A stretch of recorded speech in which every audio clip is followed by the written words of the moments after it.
When we examine 100 random teenagers, we would find that while they all look different, their minds work in very similar ways.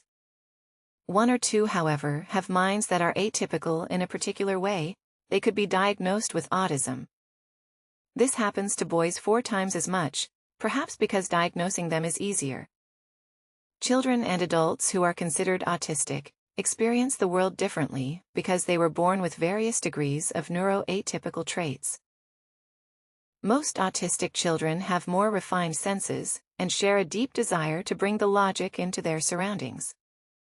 Some seek repetitive behaviors that follow specific patterns, and many appear to be asocial and avoid eye contact.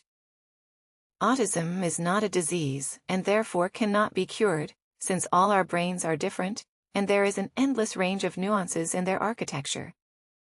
Autism is defined as a spectrum. On one side of the spectrum is high-functioning autism, also known as Asperger's syndrome.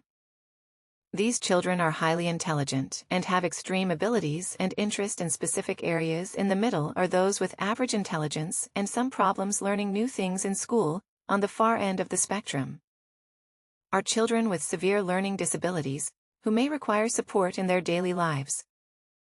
Timo, a young boy, can help us understand how living with a neurodivergent mind can be. His mom noticed early on that her boy would avoid eye contact, and that he would often become upset if she hugged him. He never returned smiles, and engaging him in play with friends often ended in a tantrum. His mother suspected something to be wrong when Timo still wasn't speaking more than 2 or 3 words at a time. Even after turning 4 years old, she sought help. And Timo was diagnosed with autism spectrum disorder, or ASD for short. Timo has an atypical perception when reading books or watching movies. Timo's brain picks up and organizes the information differently, while his neurotypical peers categorize things and form schemas. For example, they identify everything with 4 legs that barks as a dog. For Timo, each type of dog is unique and categorized in Timo's mind individually. His attention to detail and inability to generalize makes Timo more objective in his perception of the world, and less prone to a framing bias. However, it also makes all sorts of new experiences incredibly complex, which is why he loves to follow a rigid daily routine to limit his sensory input. Timo is highly sensitive. His brain amplifies whatever input it perceives. He hears everything and has a heightened sense of touch. However, this superpower makes situations where many people speak simultaneously very challenging. Timo hears everyone but understands nothing. The sensitivity to touch makes eating an intense experience. If a texture or flavor is too much to handle, Timo won't eat it. Also, walking barefoot on wet grass or playing in dirt overwhelms his brain. He has a fascination with logic. Timo naturally looks for patterns that bring logic into this world. Sometimes he also tries to bring order into his own behavior and ways of moving his body. When structured patterns are broken, he gets upset. It freaks him out when someone counts to 8 but doesn't continue to 10. Doctors call it an obsessive-compulsive disorder, or OCD. Timo experiences social disconnection.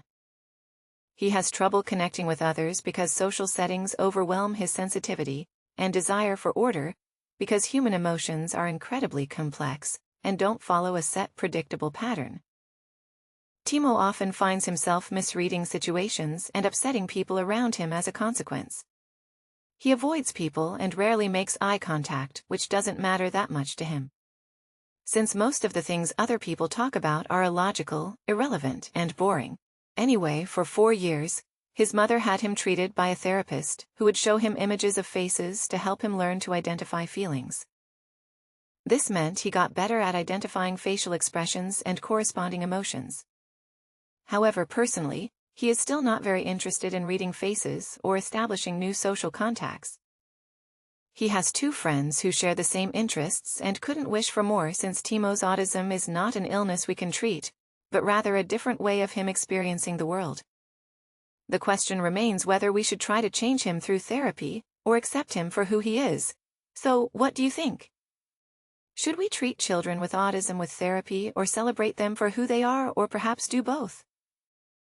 Maybe it's not their atypical minds, but our stereotypical way of looking at them that needs correction. To get a three-dimensional glimpse of how an autistic girl experiences her own surprise birthday party, or to download this video without background music, check the descriptions below, or visit Sprout Schools. Sprouts videos are published under the Creative Commons license. That means our videos are free and anyone can download, edit, and play them for personal use, and public schools, governments, and nonprofit organizations can also use them for training online courses or designing new curriculums to help us stay independent and support our work. You can join our patrons and contribute. Just visit patreon.com/sprouts. Even $1 can make a difference.